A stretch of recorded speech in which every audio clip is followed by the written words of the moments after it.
Okay.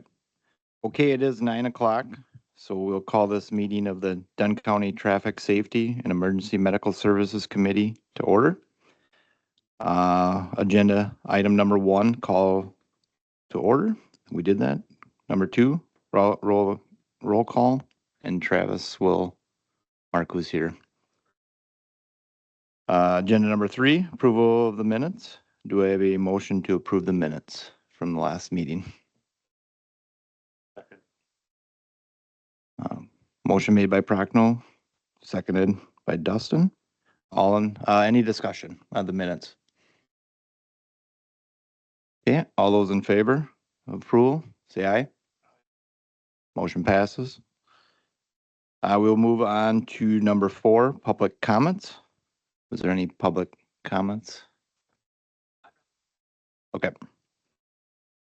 And now we'll move on to item number 5, Traffic Safety Committee reports. And we'll start with DOT Traffic Engineer, Chad Hines. All right, I'll just go through construction. Everything is done now on the state system and the local system. They just finally put in the new controller and stuff up at Pine and Broadway, and the permanent signals are running now, and looks like the temporary's gone. I haven't heard back when everything's getting taken out of there for traffic control and stuff yet, but that's done. Other traffic items at the 25 and Double B intersection, we painted the arrows and installed the right turn lane signs. And the roundabouts are advanced to 2029 instead of 2031, so we'll get them in a little bit sooner. The only other thing is I had a contact from Ridgeland about possibly changing the speed limit on 25 on the north side of town. I haven't heard back from them. I'm waiting for a formal request on that. And they also may try and work in some kind of a sidewalk or something like that, or a crosswalk between Nedlands there. So otherwise, pretty quiet here this last quarter from my standpoint. Thank you, Chad. Any questions for Chad? Okay, we'll move on to B, DOT, Law Enforcement Liaison, Todd. Thank you. Good morning, everybody. Traffic Safety Commission quarterly information slides, September 19th. So on the screen is the first slide of yearly fatal numbers up to date for statewide numbers. So where we're at in the state are 393 fatalities and 366 crashes. And comparing that to 2024, we were at 387 fatalities at the same time. So unfortunately, that's the wrong direction. The 5-year average is 398 fatalities at the same time. Bicyclist driver, motorcycle driver, for the 2025 rolls compared to the 2024 rolls, it's about 3/4 of the way down on your slide. We're trending pretty much exactly where we were last year. Unfortunately, with state fatal numbers. Closer, Dunn County, a year-to-date crash number showing 541 total crashes with 4 fatalities and 163 injuries. This was as of yesterday. So if you see up on the screen, I've showed this slide or slides similar that from community maps, different colored dots will represent different crashes, from red being fatal, anywhere from fatals down to property damage with several injury designation in between gets their own color. So that's a general way community maps work. One of the changes we're bringing up this meeting, and especially our next meeting we come to in December, is on the screen is a change to community maps that instead of just showing all the colored dots, that really doesn't tell you much, especially if you're looking at a longer period of time, like a yearly total or a 5-year total. So you can hit the tab button that says group location markers. And what you see up on the screen is circles, but there will be a number in that circle. obviously Menominee, you'll have a larger number than everywhere else, and that's shown on the screen, 190 crashes in that general location. And that can be toggled on and off. And as you click on that circle, if you will, you start zooming in. And once you get closer, the colored dots or points will appear. But this is, if you're just looking at a location like a larger, statewide or a countywide, you can kind of see where the crashes are in the number. So this kind of helps at a snapshot, if you will. But like I said, that is, you can check that on or off at your leisure. So like I said, a minute ago, we showed 4 total fatalities in Dunn County for the year. And since last meeting, I'm showing 2 fatalities, both on July 19th. Travis, is that what you're showing so far for the, at least for since last meeting? Okay. So the first one on July 19th was at 9:25 in the evening. Town of Sherman on 79. 2-vehicle crash on negotiating the curve. I believe it's across the center line. Diagram of the crash.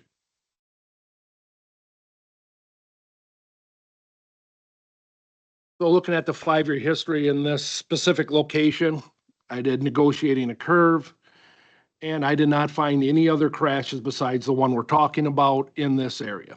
Generally, when I do a 5-year history of any crash, whether it's a small town road or anything, it comes up with just the crash we're talking about. I usually run it 2-3 times, 2 different ways, because usually did I hit the wrong box or did I only look for something that we're not, but this came up only 1 crash in 5 years, multiple times. So that tells me is it's not a design issue of the road. It's not a signage issue. There's not a lot of crashes at this location.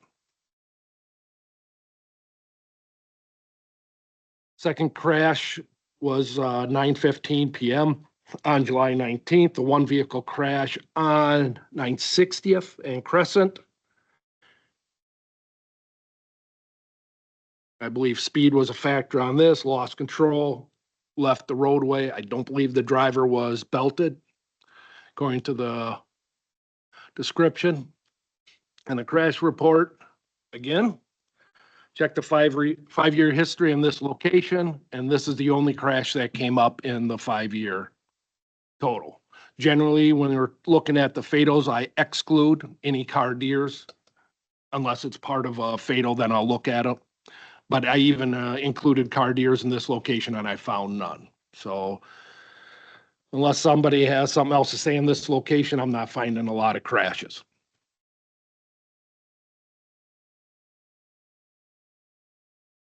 So just looking at the last 3 months crashes of Dunn County compared to your 3-year average. The first one is all crashes, 187 compared to 178. So that's a slight increase of 5% over the same time, or of the 3-year average. Showed a 14% decrease in possible injury crashes. Everything else shows a slight increase in the type of crashes. Fatals, it went from 2 to 2, so I know it's the same number, but when you work with averages, that's technically a 20% increase when you look at a 3-year average. Driver behavior is a second boxes. You did show a teen driving decrease of 24%, and impaired driving crashes are down 11% in Dunn County versus the 3-year average. Distracted is up from 18 to 26, and that's a 44% increase. Now, these talking about the same crashes, but just the different units and what they might have been doing. So you had a 1 pedestrian average crash in the time frame. We had 0 this year. Motorcycle crashes are up 41%. And in the bottom boxes, you're showing lane departure is up, and deer crashes are up 85%. Work zone and intersection related crashes are down a good amount. Any questions on Dunn County or the state crash numbers or data or the comparison on average?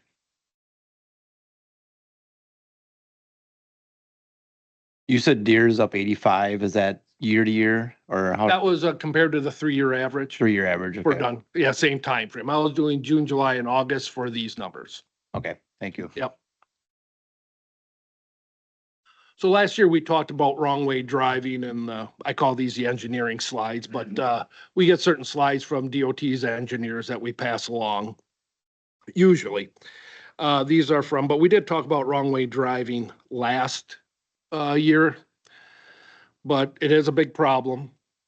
So we're bringing up different slides. So what DOT did, they got an internal task force, if you will, over the last year to look at wrong way driving crashes. And first they wanted to define what they're looking for, what they're looking at. So the task force investigating wrong way driving incidents on divided freeways and highways on the state network. So they did not look at, when they looked at the numbers and crashes, they did not look at local roads, any cross center line, let's say on a main street in a city, that's just a yellow line. They did not look at these crashes, just the ones on the divided freeways and highways. And this is what they found. So to nobody's surprise in this room, that the wrong way driving crashes often, as compared to other crashes that are in the same locations, that the wrong way driving crashes often involve more impaired motorists, occurred more at night and on weekends, involve more senior drivers, a driver entering from a side-by-side ramp. And what you see in the background of the slide is a side-by-side ramp where the on-ramp and off-ramp are separated by, what is that, 6 feet, 8 feet? Where somebody can make the turn a little short or something like that. Generally, you get these when they're designing an intersection, you don't have that much real estate to use. You get that a lot down by Milwaukee or larger cities. And the wrong way driving crashes resulted in more serious injuries or fatalities. Obviously, we know that the wrong way head on is collision speed of anywhere from 120 to 150, not worse. So the Traffic Management Center, or TMC, or the task force looked at 4,500 wrong way driving incidents from 2012 through January of this year. And most of the reports come from law enforcement. The others, where they get a camera, that's 1% of the notification, wrong way driving alert system, 16%, and others 5%. So generally you get a law enforcement or dispatch would get a call of a wrong way driver, and the sheriff's office or whoever the dispatch is would notify the Traffic Management Center of the wrong way driving incident. And on the screen is kind of how it works. Law enforcement agency receives a wrong way driving complaint and they notify the Traffic Management Center. That's office in Milwaukee. And generally that can be done either teletype, or if it's real time, they suggest that a phone call to let them know. Because what the TMC can do is with their dynamic message signs, they can take those over and put the warning on so all drivers in that area are notified of a wrong way driving. The warning goes away after 10 minutes if not confirmed. So that's about the time frame you're looking at. Depending on where you live and where these incidents happen is how many of these dynamic message signs you have, but they are throughout the state to some degree or another. So after the fact, wrong way driving reports, the TMC Traffic Management Center would like a report, even if it's unconfirmed, or law enforcement didn't find it, to fill out the form and send it in to them so they can keep track of the wrong way driving. And this is how they use that data or the reports. So they started installing additional signs and or mount signs lower based on impaired driver's sight line. So they find that impaired drivers look over the hood of the car, they look low, and they may miss like the top wrong way sign. They may miss that sign as they're entering the ramp the wrong way. So they're now putting the signs lower, additional signs lower to hopefully stop that type of enter to the divided freeway. Supplemental roadway marking. So you see the white arrows.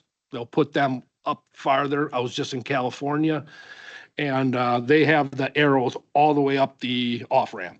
Not just when you come on, it's all the way up. And they have multiple signs all the way up the off-ramp. Now they're adding blinking lights to the wrong way signs, reflective strips to the post. They're adding to hopefully get people's attention. Alert detection systems, so they can put a detection system in the ramps where if a driver goes over the wrong way, it alerts traffic management center or where they wish.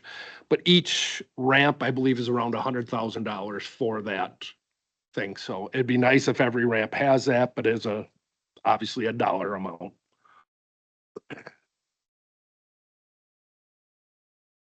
Wisconsin DOT, TMC needs your help. So this is primarily for law enforcement.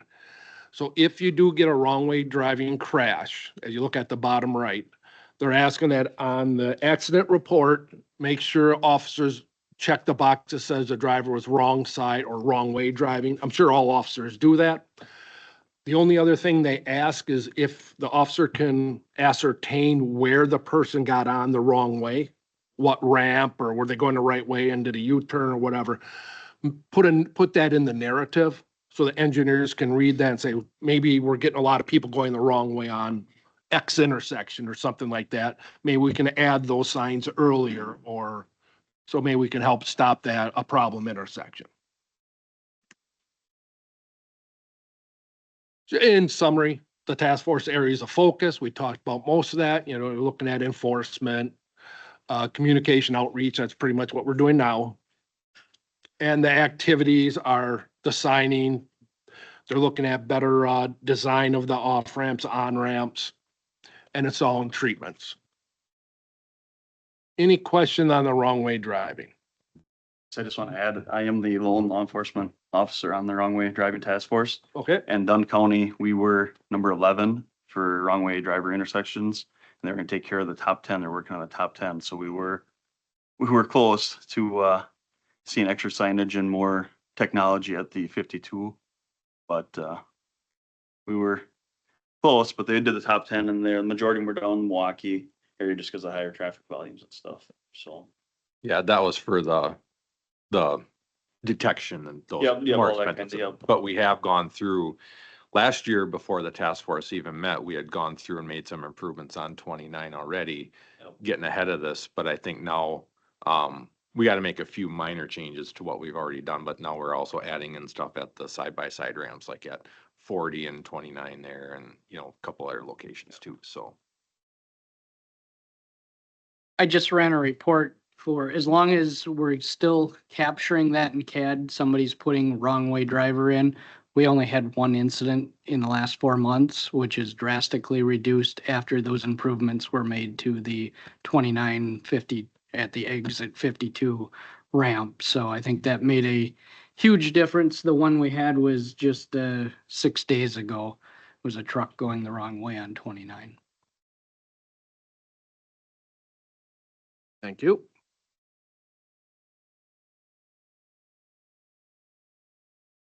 Brought this up every meeting, but community maps, the people that run community maps hold virtual office hours the first Monday of every month. And you can use a QR code or the link if you'd like to join and just listen, or if you have questions on community maps. Not a lot of people show up. So if you have questions, you're going to probably be one of a few people. They're talking about slowing that down or just making a by appointment or something to that effect. However, with the second change I'll be bringing up with community maps, we're going to keep this going quite a bit, and it's the citation data. And I'll get that in a minute. Law enforcement phlebotomy program update. This is what we brought up a year ago, plus that they're training law enforcement to take their own blood on impaired drivers. And this is just an update to that program. So 3 certification classes have occurred. And currently 20 law enforcement agencies or members of those have taken it. And since 2024, 120 blood draws have been performed. So, that's 12-year or 1-year-old data. So I would assume that number is quite higher. And the participating agencies have reported significant time savings for them performing their own blood draws. At the governor's conference, it went from at least one agency from 2 to 3 hours per an event down to 20 to 30 minutes. They've saved, some of agencies saved that amount of time processing an impaired driver. They're going to continue with this program next year. They're going to have 2 more classes, and that's in January and May. More information will be coming as that gets closer, but if you're interested, there's contact email at the bottom of this slide. I know some agencies aren't sending all their officers. They're sending some of their jail staff. You always got to have a jail sergeant, a lot of these county jails. So they're sending 8 jail sergeants instead of 30 patrolmen, something like that. So they're looking at ways to send less people, but somebody that would always be in the, that's working.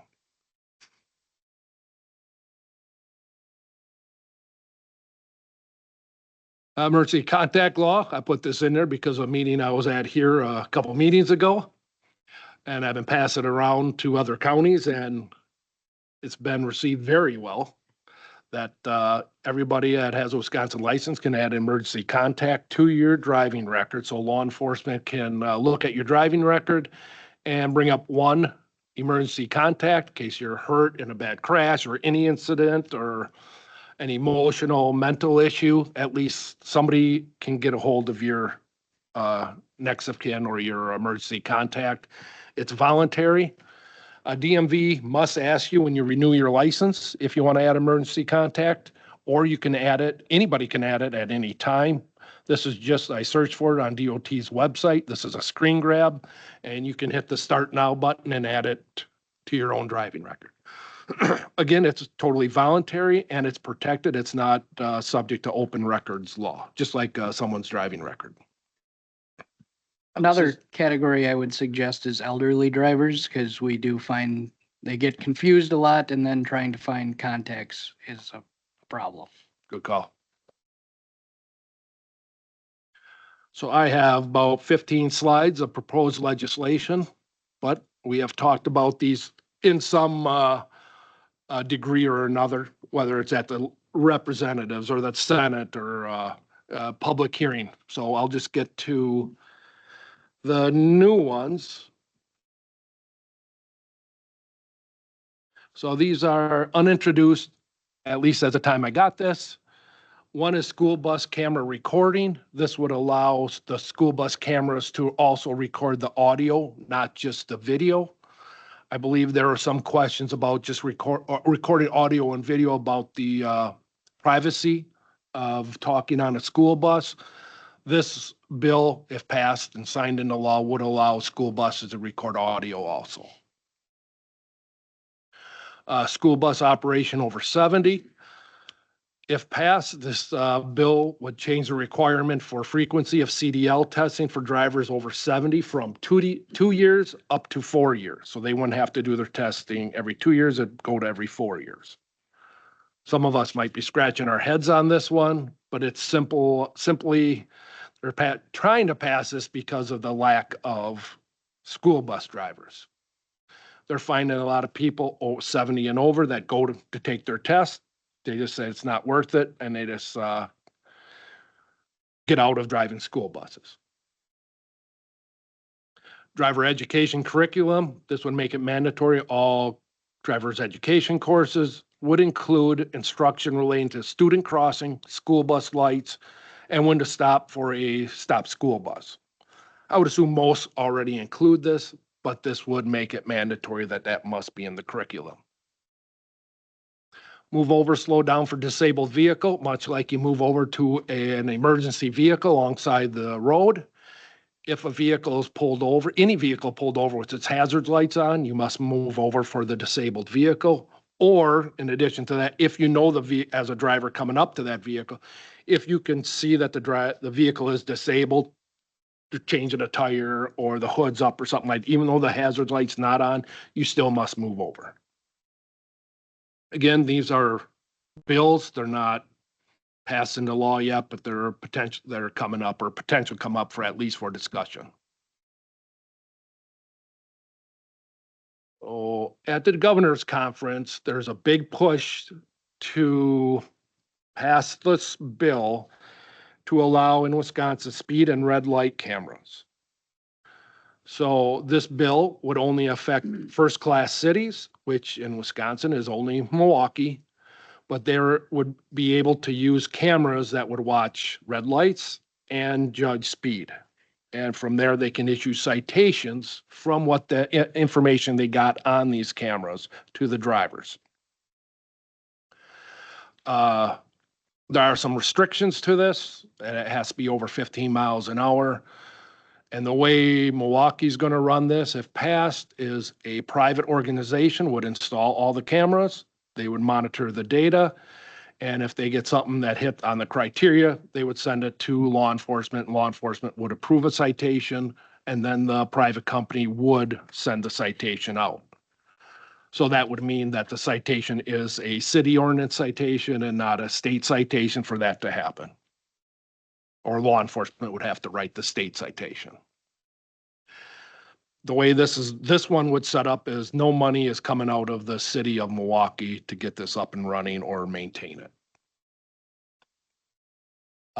This has been there in the past years and never has been passed, but this one they're organized. They've tried to shore up the loose ends, what they've had in the past, and this is one they're thinking that very well could pass. And this is more or less a pilot program. And if it works after, I don't think it says on there, I think they're going to relook at it after 3 years or 5 years. And then we might see that come to the rest of the state. I am saying that's the potential. And the bottom potential bill, it's a grant, traffic calming grant. This would allow local agencies or locals, political subdivision and Indian tribes to request a grant designed to reduce speed of vehicular traffic. So that's a potential grant that could be made. Out of all the ones we've talked about over the last year, 2 have been signed into law. The first one is a hearing protection grant for law enforcement and fire. So law enforcement fire agencies could put in for this grant to get money for the hearing protection. And the bottom one, the Canine Rigs Act or law now, would increase the penalties for hurting a canine unit to a Class H felony and causing the death of a canine goes up to a Class G felony. And the legislative summary or updates are on community maps. This is a screenshot where you can find it under TSC resources. And it's just a bottom there, the legislative summary. It's primarily updated once a week at least. And I just went over a little synopsis of it, but you can read, there's a link, once you click on that, there's a link in there to read the whole bill. And a lot of times there's a summary to say why they're doing this type of a bill. So there is that. Just contact information.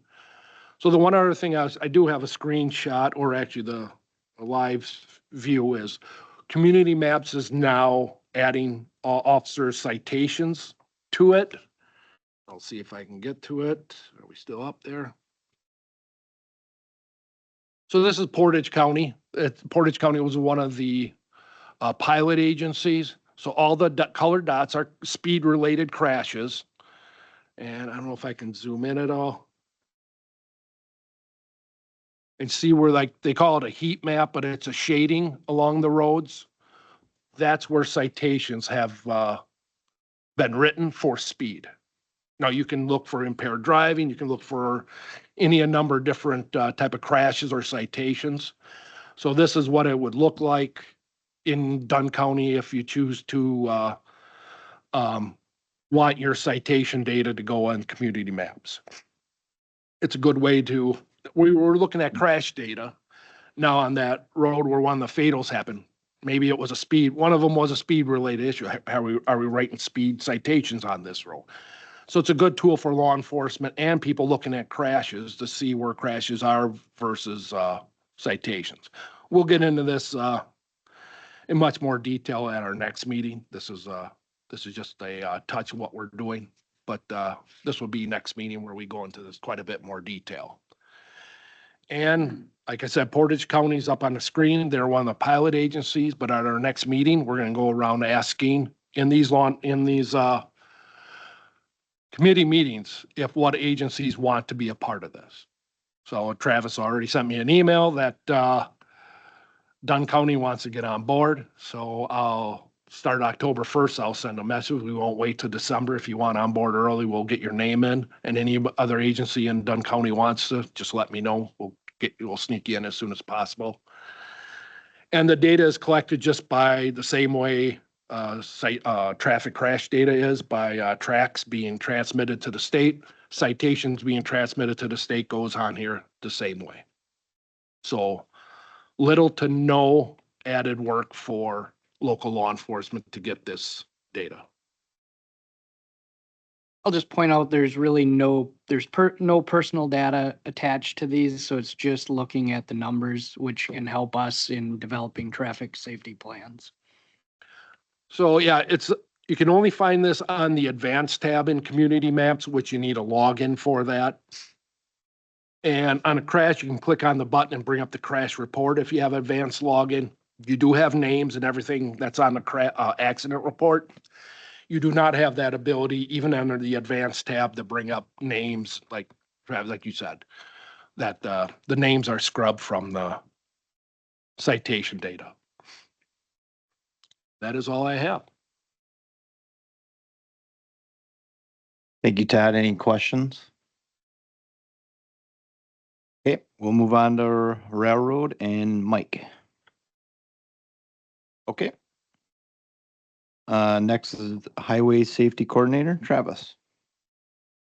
I'll go over the numbers for the sheriff's office as far as vehicle crashes. Since our last meeting, we had approximately 68 total vehicle crashes. 23 of those were multi-vehicle crashes, 45 single vehicle. 25 of those crashes resulted in injury, with 31 people being injured in those crashes. There was 7 alcohol-related crashes, and 5 of those resulted in 6 injuries. We also had 2 fatal crashes that came in within about 10 minutes of each other on opposite ends of the county. It does not work well with the staffing that we have for that type of crash. I am familiar with the 960th Street one, as I came in and responded to that one. Initially, it looked like it was going to be more of a equipment failure, but when we went back in the daylight and could see more marking, speed was obviously a factor. I'll share my screen here and pull up just a couple pictures of it.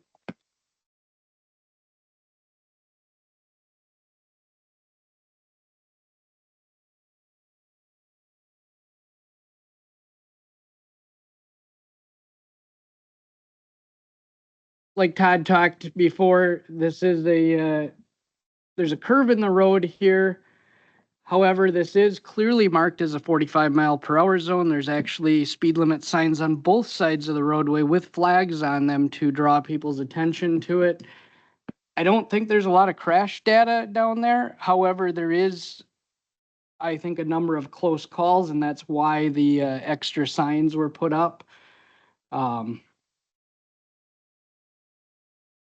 Let's look at it.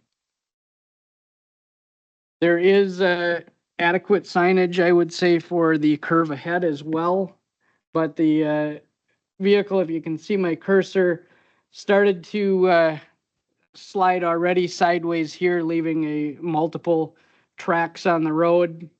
Kyle and I went back down and did a measurement down there a couple days later, estimated the speed at 68 to 74 miles per hour.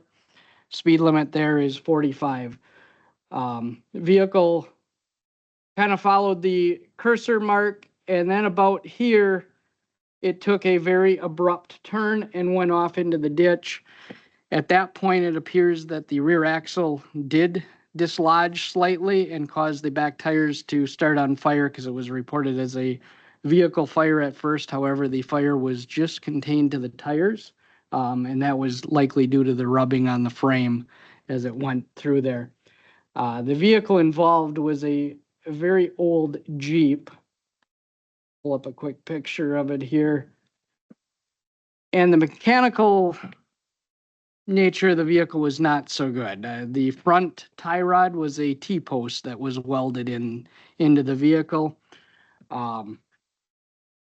Also, they did have seat belts, but it was back when they only had lap belts. They were not being used during the crash. Vehicle went into the ditch, if I can get this picture to come up all the way, and rolled, and actually the top of the truck hit quite a ways up this tree, causing that crush zone across the top of the vehicle, and which resulted in the fatality of the operator of that vehicle. There was also, at that same time, a crash on State Highway 79. I'll let Kyle cover a little more of that one because he was on scene of that one. By the time I finished up with this one, I drove up there just to do a press release. So The one on 79 that you had looked at with, there's a whole lot of not of crash data there. I believe this one was going to be, I don't have the tox results yet, but I believe it was driver condition.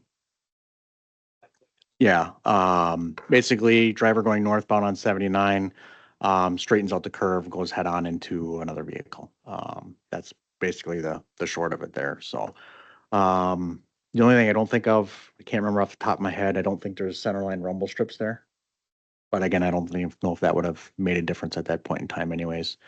All in, I believe it was 3.8 feet left of center when impact had occurred. So she basically just straightened out the curve on that one. So no other issues were identified other than from coming from the driver. neither crash has toxicology reports back on it yet, so we'll know a little more. There was a beer can in the one down on 960th, however, it was closed yet, so don't know if alcohol is a factor in that crash.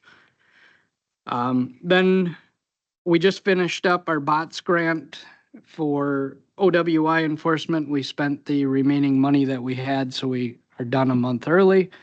But I just received notice that we are eligible again for next year for a $15,000 overtime grant for OWI enforcement. So I'll be working on the application for that here in the next couple of weeks. That actually would generally start in October. I don't know if they're going to start in October because there was some delay in getting the applications out this year due to computer issues on the state's end. We did participate in the Drive Sober Get Pulled Over campaign from August 15th to September 1st. That resulted in 227 traffic stops. 26 deputies participated in that, so that's all the way from chief deputy down. A number of officers did have traffic stops. Resulted in 25 speed citations, 3 OWIs, 180 some warnings, 19 OAR or driving without a license or OAS citations, and 4 registration along with 23 other citations. So happy with the participation that we had this year in that program. That is all I have at this time. Thank you, Travis. Any questions? Okay, next we'll move on to Highway Department and Dustin. Yeah, I'll just go through our project list that we completed this summer. So our County Road D project from 410th Avenue, County Road K, that was the Irvington Hill project. So that is complete and is open to traffic. Our County Road V bridge project north of Connorsville, that project is also complete and open to traffic.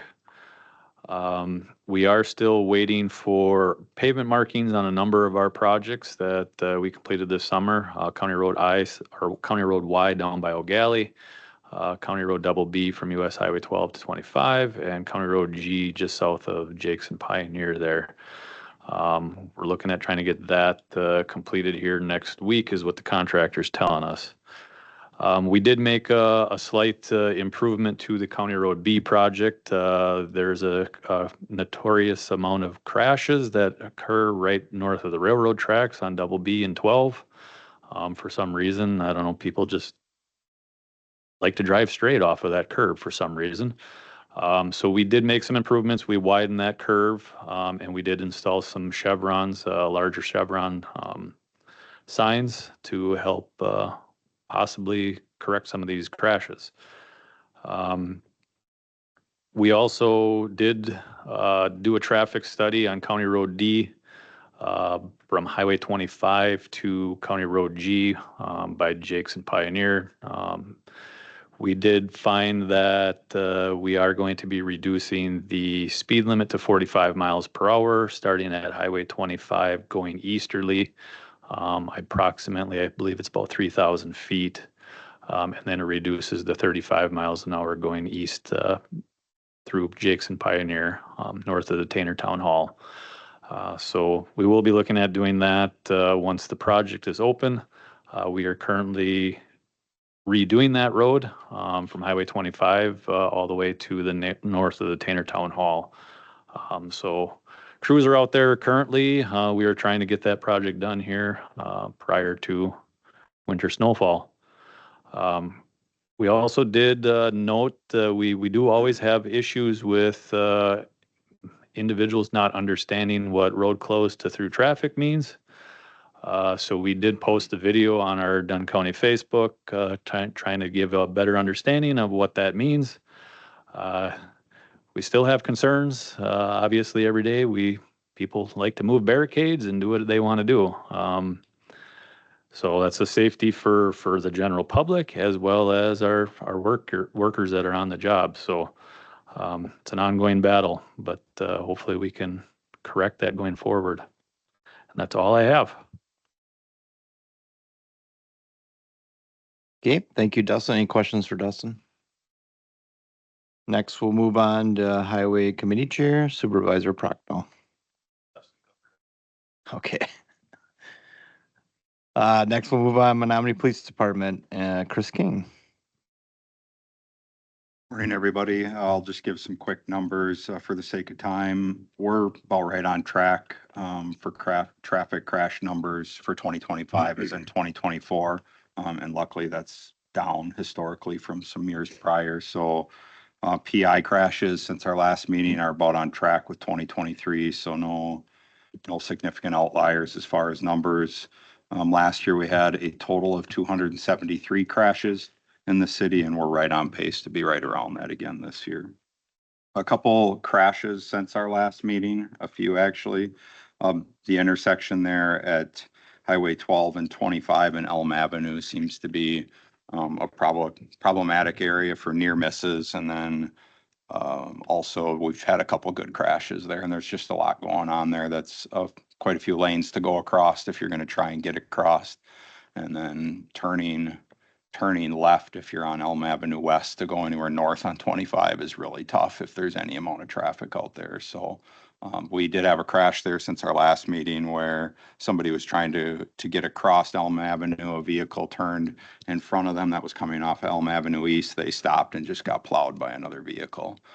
We weren't able to find obviously the other vehicle, but it certainly appeared that there's probably another vehicle that was involved in that crash as well. And then I think we have just south of that is the crosswalk with the flashing lights there. That was installed a while back, beneficial for pedestrians, but it just adds to that intersection, obviously, with the flashing lights. There's a lot going on there. So it's an intersection to keep an eye on. We also had a bike versus car, a pedestrian bike versus car at Hoffman Road, which used to be Lookout Road, and Highway 1229. Luckily, that one did not end badly. It was minor injury by the bikeless. He struck the car in the right rear of the vehicle. I talked to the officer that handled that crash, and he's not sure why that bike's even crossing there, but that person rides that route quite a bit. And instead of staying on the north side of 1229 and going down to the tunnel by the hospital, they just like to cross there and ride on the other side of the street. So not a great spot to be crossing. A lot of traffic there. And then we had an accident on Fifth Avenue North at the Evergreen Cemetery where a vehicle plowed into the retaining wall down there. Significant injury after the crash as well. The officers probably saved that person's life. Pretty sure they did with some quick action by them, but it appears that crash was probably intentional, but we can't say with 100% certainty. So that was a really, really hard impact. So that's all I got. Thanks, Chris. Any questions for Chris? Okay, next we'll move on to Wisconsin State Patrol. Brandon?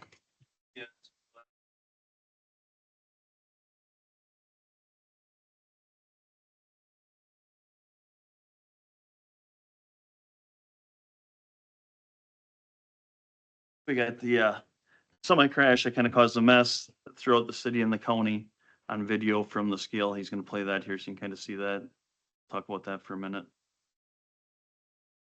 So this is looking out of the scale. You got a park semi there, you can see.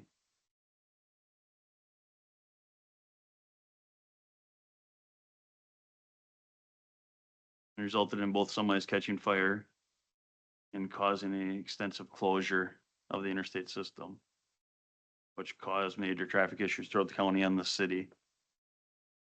Are you able to show this still picture? Yep.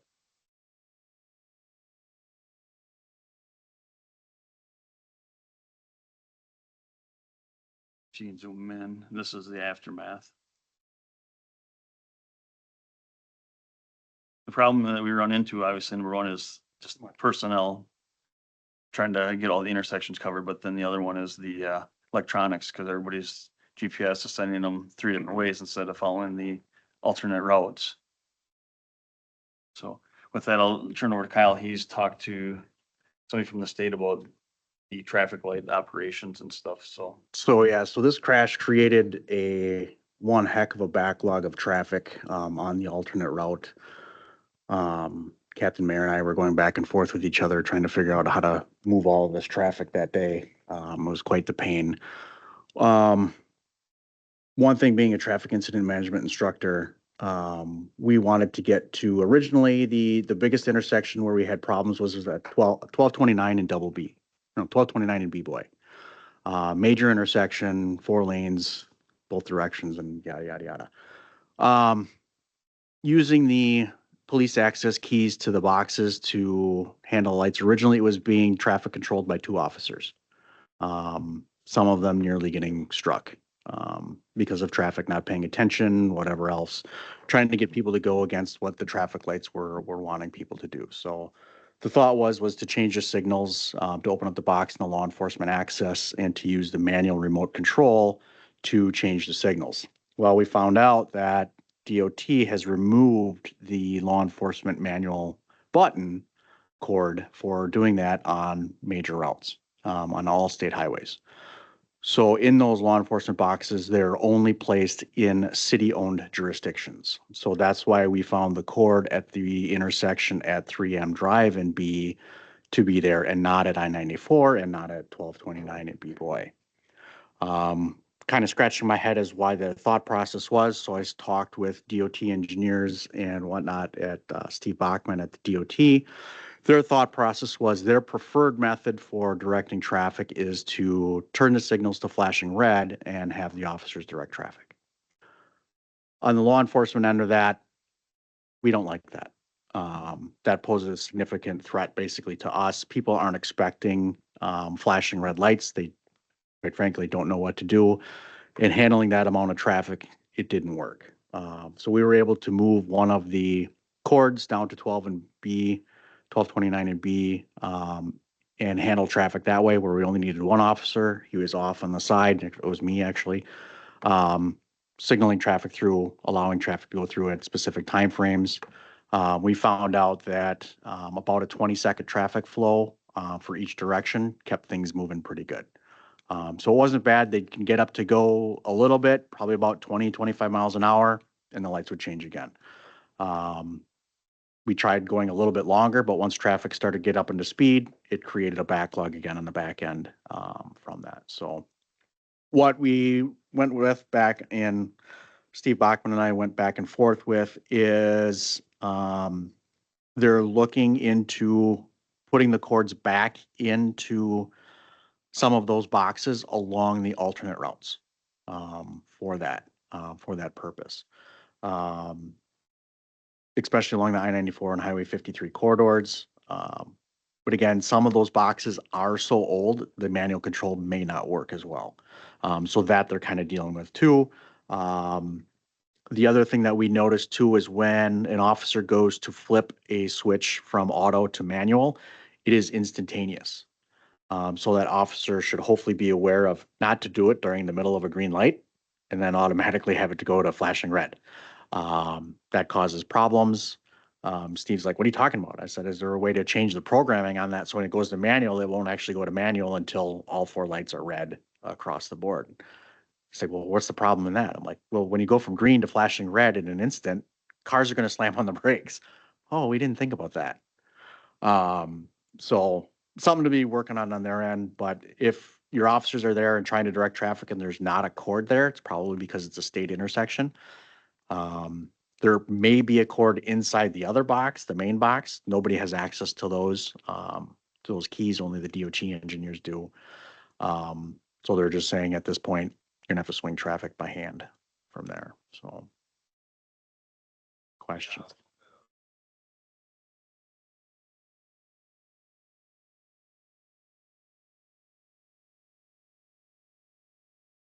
It'd take them all about a half hour. No. I would say it's actually pretty trooper proof to do.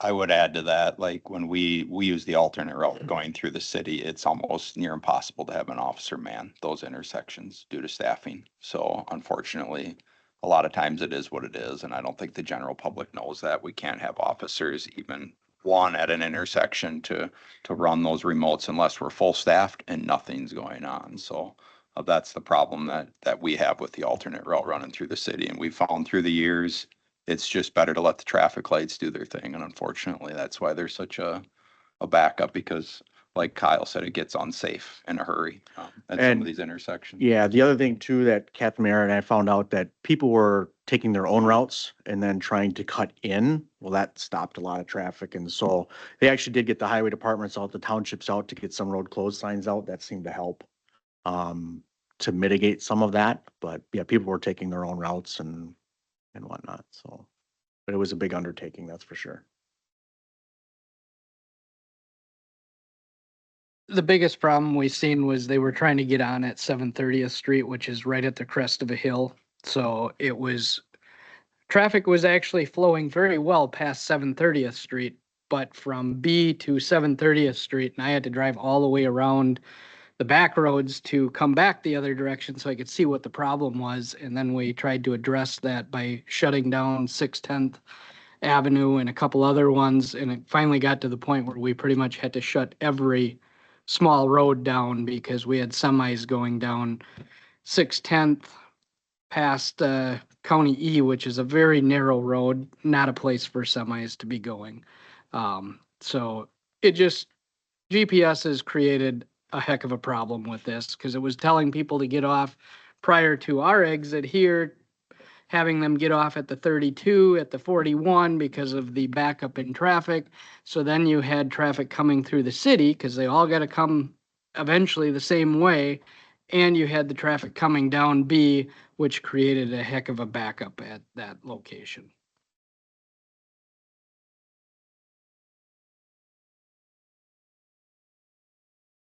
Anything? Okay. Any other questions for State Patrol? We will move on to Wisconsin Department of Natural Resources. Is Jamie here? Okay. Then we will move on to School Administrator. Do we have Nicholas or Eric here? Okay.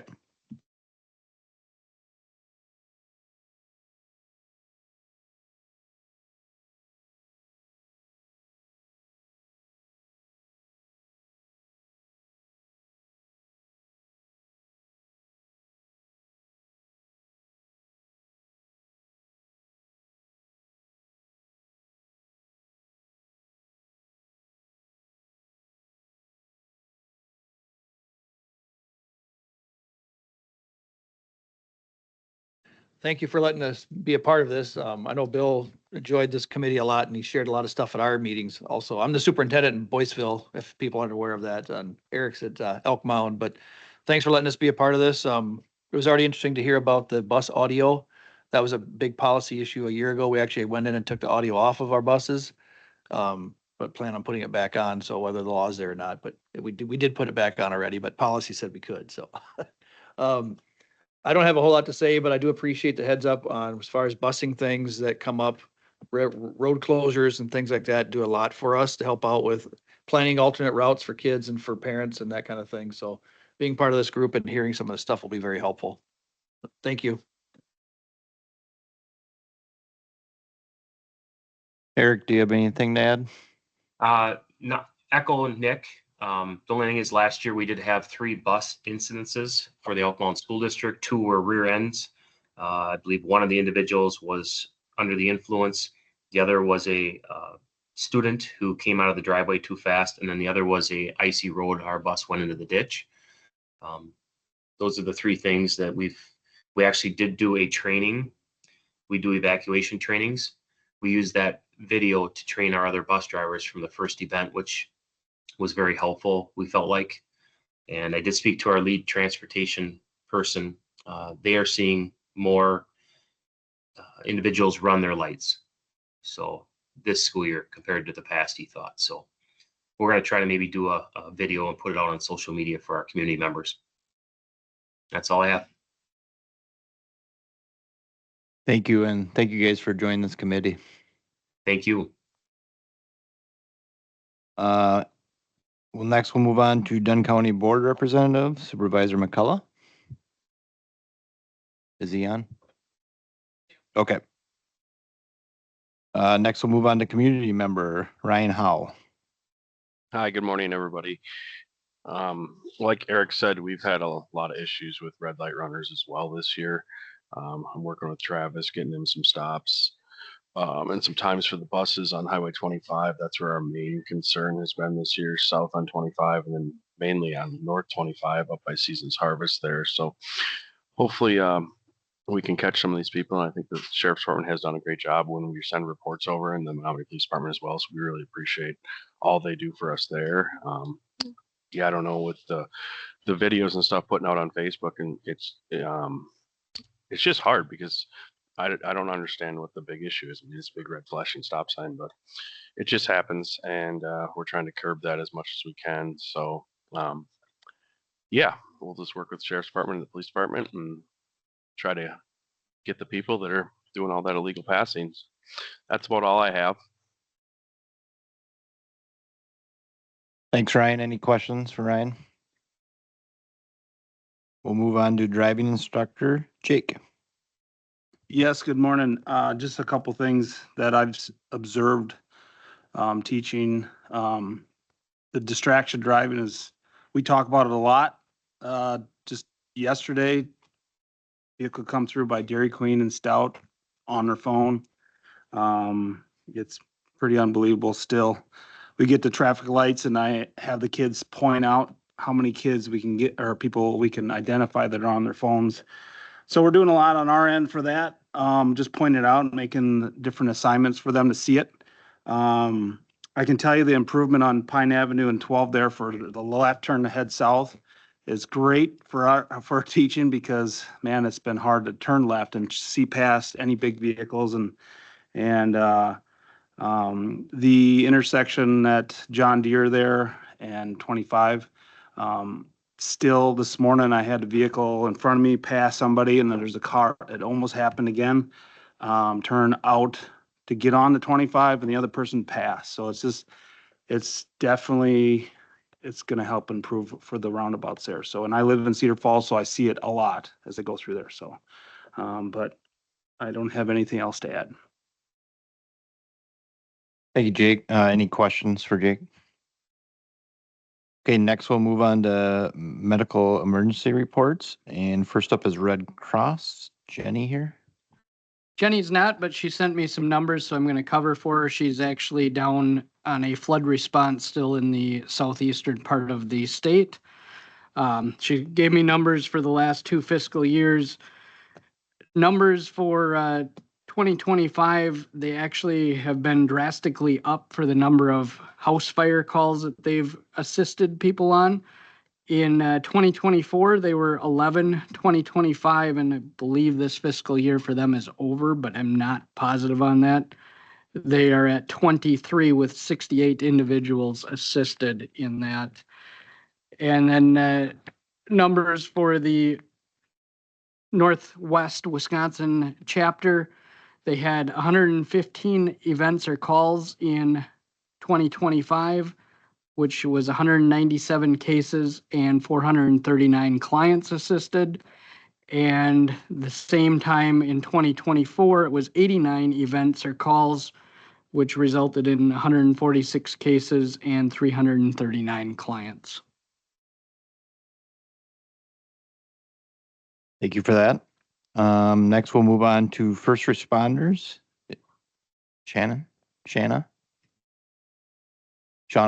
She's not present Okay. either. Sorry about that.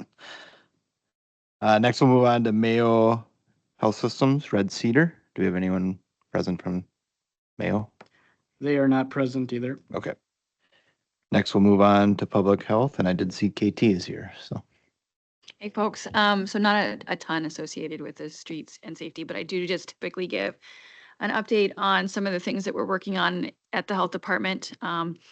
We are continuing to watch measles outbreak. It continues to be fairly isolated within the Plain community up in the Oconto Falls area. But within the Plain community, there is a lot of exposure to helpers and drivers and that kind of thing. And so just really doing outreach and meeting folks where they're at. 36 cases, 2 hospitalizations, and all accounts is that is a vast underreporting of illness and disease, as an FYI. You may have seen that we had our first West Nile virus case in a human in Dunn County that was reported through a blood donor. And so that individual is like 80% of folks that get West Nile virus feeling well enough to be up and about. And so it's really in that 20%, predominantly elderly people, but not always, that have neurological symptoms associated with West Nile virus that can result in hospitalization and long-term illness. So just doing some prevention messaging around Fight the Bite. We have also had an uptick in Lyme disease, and so we are not through our season on Lyme disease. So recognizing we see a significant uptick through hunting because ticks are out and looking for quick bite to eat anytime the temperature gets above 45. So just recognizing that we're not through that season. Any questions? Doesn't look like any, so thank you, KT. Next, we'll move on to disasters and Melissa. Hello. I don't have anything to report on the disasters or anything like that. Okay. Thanks, Melissa. We'll move on to highway traffic safety again. Travis? I'm just pointing out that recently the legislator upped the fine for passing a school bus. It is now $767.50. I believe that actually went into effect in 2024. However, it took a while to get into tracks because we were kind of surprised when the citations came up at that. And I believe we've already had at least 4 in the last week or so. So it is a problem. If you're having problems in a specific area, I'm working with Ryan currently, but get those areas to me and what time those stops are, and I will get a squad in that area and we'll try to take care of the problem. Any questions for Travis on that? Okay, thank you. Next, we'll move on to fire departments and EMS. Denny here.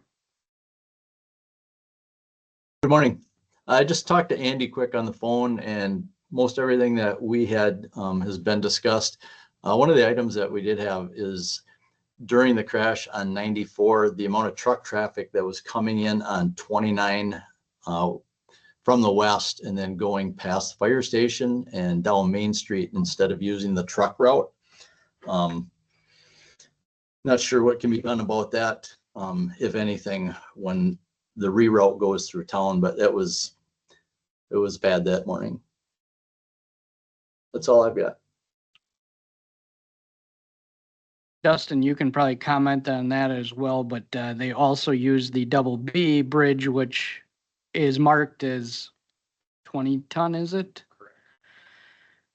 Pretty extensively that day. It's these GPS systems sending everybody. I wish there was a way we could contact Apple or wherever and say, mark these off. Don't let people go this way for a semi or whatever, so.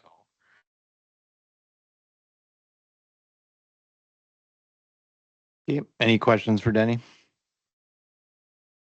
Thanks, Denny. We'll move on to medical examiner and Marcy. Marcy's not present. Okay. We'll move on to item 7, items placed to request of the chair. There is none. Our next meeting will be December 19th, 9 a.m. in the same room, and we are adjourned.